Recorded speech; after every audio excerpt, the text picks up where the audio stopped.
Hi, this is Dr. Baker. I want to talk to caretakers of old people. I'm an octogenarian, so I don't call myself old. I'm younger.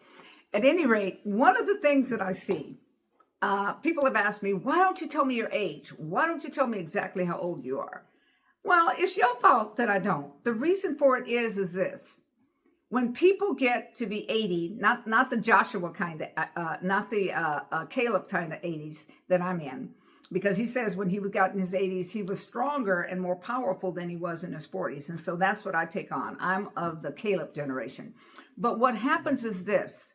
Here it is. Many of you, some of you are out there and you're taking care of your elderly parents, all of these. And what you do is you do everything for them.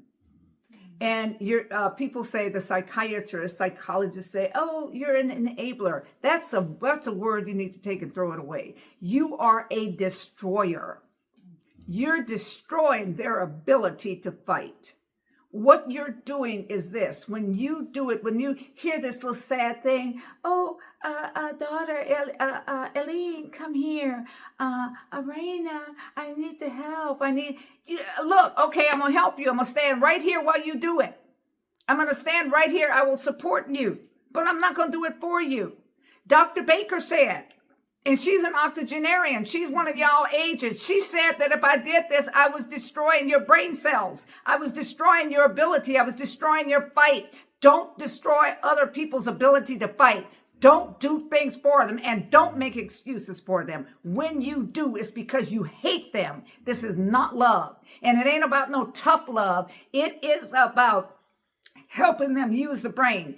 If they learn to do things differently, if they learn to do things more, then what happens is it grows brain cells. You don't want their brain to shrink. You don't want it to be so that their memory is gone. Let them fight for memory. They say, oh, no, I forgot that.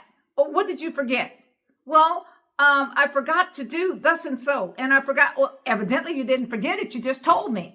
Do you understand? This interaction is important. When you care for other people, when you care for older people, when you care for octogenarians or 90s or whatever it is, up into the hundreds or whatever it is, give them respect and give them honor. Let them do what they can do as long as they can do it.